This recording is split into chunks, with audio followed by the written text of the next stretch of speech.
Hello दोस्तों, मैं आपका गाइड आपका दोस्त अनुराग पांडे और आप देख रहे हैं हमारा यूट्यूब चैनल। मध्यकालीन भारत में मुगल काल चल रहा था, उसमें हमने औरंगजेब के बारे में बताया था पिछले वीडियो में, जिसमें हमने बताया था कि फारस के राजघराने की लड़की दिलरास बानो बेगम के साथ उनकी शादी हुई और इन्होंने जजिए कर फिर से लगाया था। इनके गुरु का नाम मीर मोहम्मद हकीम था। और एक सबसे बड़ी बात हमने बताई, मेन बात, कि ये कोई भी प्रयोग करते थे अगर, तो उसको खुद पहले करते थे, फिर उसके बाद वो कानून था या कुछ भी था उसको लागू करते थे। ठीक है, ये सारी चीज़ें हमने बताई थी। फिर हमने एक चीज़ और बताया था कि औरंगजेब के ही शासनकाल में आगरा मथुरा वाले क्षेत्र में जाटों का विद्रोह हुआ। उन जाटों के विद्रोह का दो समय रहा है। एक तो 1670 में हुआ है, जिसमें बताया था हमने कि गोकुला और राजा राम नेता थे इसके। गोकुला की मृत्यु होती है, तिलपत की लड़ाई लड़ी जाती है, तिलपत की लड़ाई में गोकुला की मृत्यु होती है। फिर 1685 में जाके राजा राम के नेतृत्व में फिर से जाट विद्रोह होता है। इसी के बाद हमने एक बताया था कि भरतपुर जो राजवंश था उसकी नींव डाली थी, यानी राजा राम के भतीजे थे चूड़ामन, उन्होंने भरत वंश की नींव डाली थी। ठीक है, आज के वीडियो हम देखेंगे मुगल कालीन प्रशासन। और जो पिछले वीडियो में प्रश्न पूछा गया था उसका किसी ने आंसर नहीं दिया था, उत्तर किसी ने नहीं बताया था, कुछ लोगों ने बताया था, 2-3 लोगों ने। तो ऐसा मत किया करिए, प्रश्न का उत्तर तो बता ही सकते हैं आप लोग। नहीं बताते तो वो आपकी जिम्मेदारी है, हमें उसमें कोई दिक्कत नहीं। ठीक है, हमारा कोई नुकसान नहीं है। और आपको अगर लगता है नहीं बताना चाहिए तो कोई दिक्कत नहीं है। ठीक है, आज की वीडियो देखेंगे मुगल कालीन प्रशासन। तो वीडियो को अंत तक जरूर देखें और वीडियो को लाइक शेयर कमेंट करना ना भूलें, साथ में चैनल को जरूर सब्सक्राइब कीजिए। मुगल कालीन प्रशासन। मुगल कालीन प्रशासन में एक पद हुआ करता था, नाम था विजारत। विजारत का पद, विजारत वाले पद के बारे में हमने बताया था दिल्ली सल्तनत में तुगलक वंश।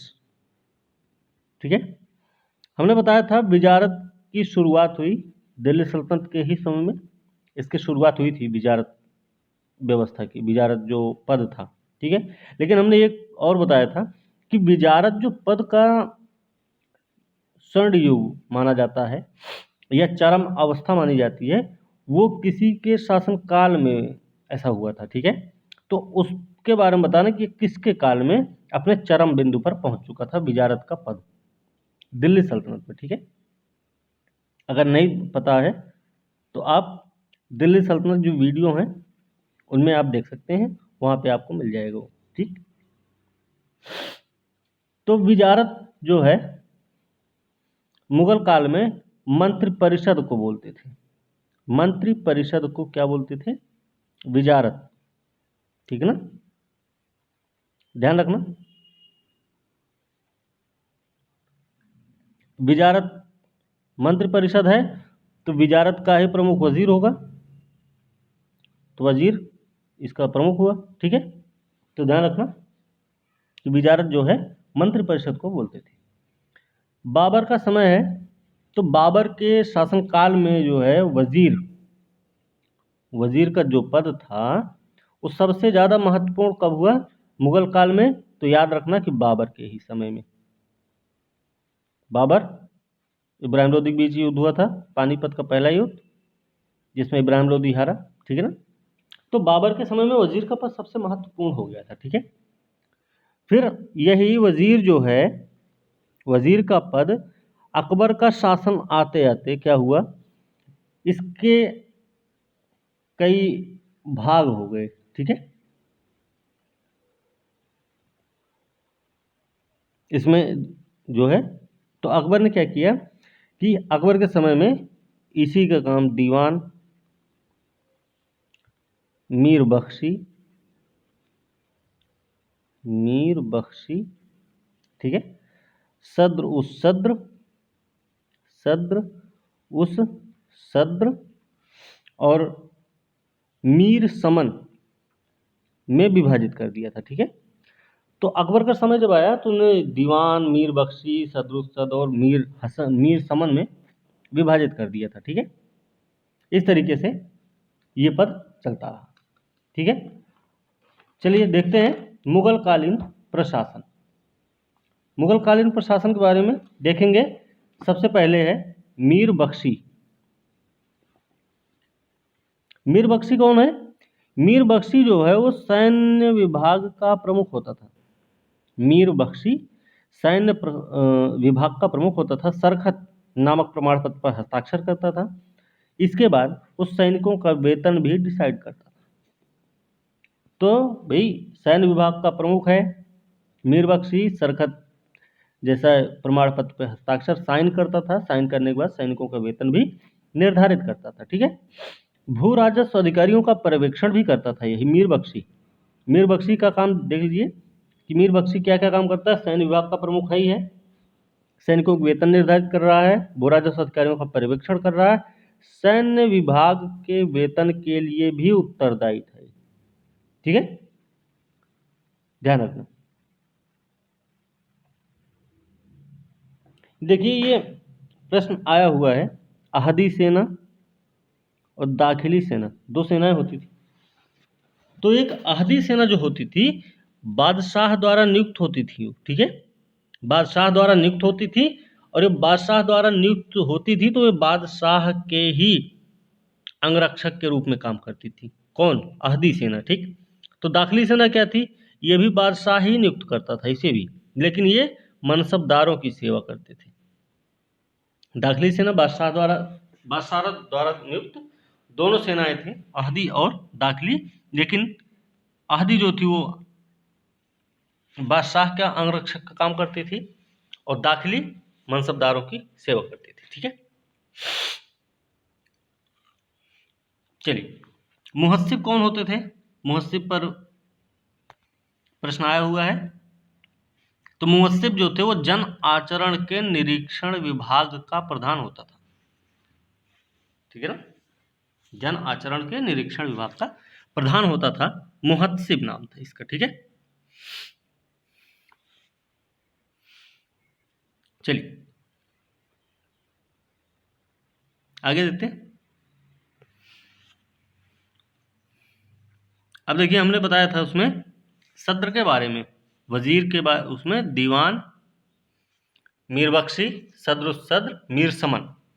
तो देखिए पता चला कि मीर बख्शी कौन था। अब हम देखते हैं आपके सद्र कौन थे। सद्र कौन थे भाई? सद्र जो थे वो लगानहीन भूमि का निरीक्षण करता था। ठीक है, सद्र जो था वो लगानहीन भूमि का निरीक्षण करता था। तो सद्र का काम क्या था? लगानहीन भूमि का संरक्षण करता था। अच्छा, लगानहीन भूमि को कहते क्या थे? तो ये भी याद होना चाहिए कि मदद ए माश बोलते थे। मदद ए माश, लगानहीन भूमि। प्रश्न अगर आए कि मदद ए माश किससे संबंधित है, ऑप्शन दे दे, लगानहीन भूमि, लगान है ना, लगान रहित भूमि, लगान सहित भूमि। ठीक है, इस तरीके से तो लगानहीन भूमि जो थी उसको मदद ए माश बोला जाता था। ठीक है, इसी में फिर हमने बताया था मीर समन के बारे में। अब मीर समन कौन थे? मीर समन जो है वो सम्राट के घरेलू कामों का प्रधान होता था। नमक तेल हल्दी मिर्चा वाला हो सकता है। घरेलू विभाग का प्रधान होता था। कहीं किचन का काम होगा, कहीं कुछ काम होगा, तो घरेलू विभाग का प्रधान होता था। नाम था मीर समन। ठीक है, इस तरीके से। ठीक है, ये चीजें थोड़ा सा ध्यान रखनी है। औरंगजेब का समय है औरंगजेब के समय में वैश्याओं को नगर से निष्कासित कर दिया गया और उनको एक अलग जगह पर बसाया गया था, ठीक है। उसका नाम रखा गया शैतानपुरी। ऐसा नहीं था, है ना। ये तो शाहजहां के समय में था। औरंगजेब के समय में था कि वैश्याओं के लिए आदेश था कि वो या तो राज्य छोड़ दें, नहीं तो वो लोग शादी कर लें, है ना। औरंगजेब के समय में ये चीज़ थी। मनसबदारी व्यवस्था थी। मनसबदारी व्यवस्था के 33 वर्ग थे, ये भी याद रखना है, ठीक। चलिए, अच्छा, गुप्तचर विभाग होता था, सूचना या गुप्तचर विभाग जो होता था, उसके भी कोई प्रधान थे। तो क्या नाम था उनका? दरोगा ए डाक। डाक समझ रहे हैं ना, डाक पोस्ट ऑफिस, है ना। तो सूचना और गुप्तचर विभाग का प्रधान कौन होगा? दरोगा ए डाक। ध्यान रखना इसका थोड़ा सा, ठीक है। चलिए आगे देखते हैं। अकबर के ने शासन के 40वें साल में जात सवार जैसी दोहरी व्यवस्था लागू की। तो कब लागू की है? अकबर ने 40वें साल में, अपने अपने शासन के 40वें साल में जात सवार जैसी दोहरी व्यवस्था लागू की। और ध्यान एक चीज ये रखना है कि ये प्रश्न आ चुका है कि सवार कभी जात से ऊपर नहीं होता था। स्टेटमेंट में उल्टा था कि सवार हमेशा जात से ऊपर होता था, ठीक है। तो सवार जो है कभी जात से ऊपर नहीं होता था। इस व्यवस्था में क्या था? सैनिक और असैनिक अधिकारियों का एक ही सेवा संवर्ग होता था, ठीक है। तो ये जो दोहरी व्यवस्था थी, इसमें क्या था? सैनिक हो या असैनिक अधिकारी हो, इन सब का एक ही सेवा संवर्ग होता था, ठीक है। माल की अगर हम बात करें तो ये भू राजस्व से संबंधित हुआ करता था। भू राजस्व का साधन था ये, ठीक है। तो ये चीजें भी याद रखनी जरूरी है। अच्छा, कुछ चीजें हैं, जैसे कुछ प्रमुख अधिकारी हैं, उनके काम हैं, तो उसके बारे में भी थोड़ा ध्यान रखना है कि जैसे एक तो है सूबेदार का पद। सूबेदार क्या काम करता था? सूबेदार जो था, इसका काम था प्रांत में शांति स्थापित करना। प्रांत में शांति स्थापित करना किसका काम था भाई? तो ये था सूबेदार का, ठीक है। तो प्रांत में शांति स्थापित करना सूबेदार का काम था। मतलब प्रांत कार्यकारिणी का प्रधान जो होता था उसको बोलते थे सूबेदार, ठीक है। दूसरा है दीवान। तो दीवान कौन था भाई? अब दीवान जो थे वो प्रांतीय राजस्व का प्रधान था। प्रांतीय राजस्व का प्रधान होता था।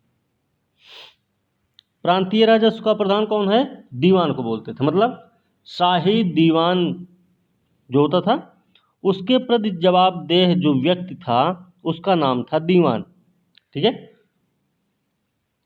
शाही दीवान के प्रति जवाबदेह व्यक्ति जो होता था उसको हम दीवान बोलते हैं। दीवान जो कि प्रांतीय राजस्व का प्रधान होता था, ठीक है। बख्शी के बारे में हमने बताया। फौजदार एक थे। फौजदार, फौजदार क्या है? फौजदार जो था वो जिले का होता था। जिले में एक फौजदार होता था जो कि प्रधान, मतलब मुख्य फौजी अधिकारी होता था। ये फौजदार जिले का मुख्य फौजी अधिकारी होता था, ठीक। इसके अलावा आमिल है। आमिल कौन था? आमिल, आमिल को ही बोलते हैं अमल गुजार। आमिल को ही अमल गुजार कहा जाता है, ध्यान रखना। आमिल को ही अमल गुजार बोलते हैं। तो आमिल या अमल गुजार कौन था? ये था जिले का प्रमुख राजस्व अधिकारी हुआ करता था। कौन? आमिल या अमल गुजार जिले का प्रमुख राजस्व अधिकारी होता था। प्रमुख राजस्व अधिकारी,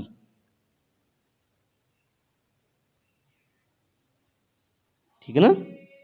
जिले का प्रमुख राजस्व अधिकारी होता था, नाम था आमिल या अमल गुजार। तो हमने बताया था दीवान के बारे में कि दीवान जो था वो प्रांत का राजस्व प्रधान होता था, ठीक है। प्रांतीय राजस्व का प्रधान दीवान था और जिले का राजस्व प्रधान होता था आमिल या अमल गुजार, ठीक है। कोतवाल साहब, कोतवाल साहब होते हैं ना, आज भी लोग कोतवाल साहब बोल देते हैं, कोतवाल साहब के कार्यालय में गए थे, ऐसा बोलते हैं ना। तो कोतवाल साहब जो थे वो नगर प्रधान होते थे,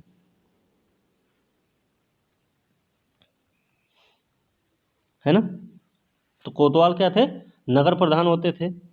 सिकदार हैं, सिकदार, तो सिकदार कौन थे, सिकदार है परगने का अधिकारी, परगना का प्रमुख अधिकारी होता था ये, ठीक है। परगना का प्रमुख अधिकारी होता था, नाम था सिकदार, ठीक है। चलिए ये सब ठीक है। अच्छा, मुगल कालीन जो साम्राज्य था, मुगल साम्राज्य जो था, उसके बारे में अगर हम बात करें तो प्रशासन की सुविधा के लिए, प्रशासन की दृष्टि में अगर देखा जाए मुगल साम्राज्य को, तो यह सूबों में बटा हुआ था, बहुत सारे सूबों में बटा हुआ था, है ना। बहुत सारे सूबों में बटा हुआ था मुगल साम्राज्य। सूबों को बांटा गया था सरकारों में, सबसे बड़ा सूबा, फिर सरकार, फिर परगना, परगना बोल सकते हैं या फिर महाल, ठीक है। परगना बोलेंगे, जैसे देखिए सूबा है, सूबा हुआ, ठीक। फिर सरकार हुआ, सरकार हुआ। इसके बाद परगना आएगा, ठीक, परगना या फिर महाल बोलेंगे इसको, ठीक है।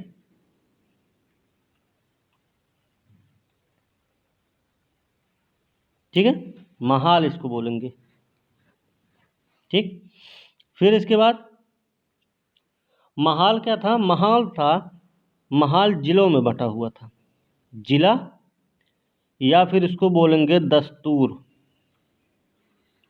महाल के बाद जिला होगा, जिला या दस्तूर, और जो दस्तूर थे वो बटे हुए थे, अंत में था ग्राम। मतलब जो ग्राम थी उस सबसे छोटी इकाई हुआ करती थी मुगल साम्राज्य में प्रशासन की।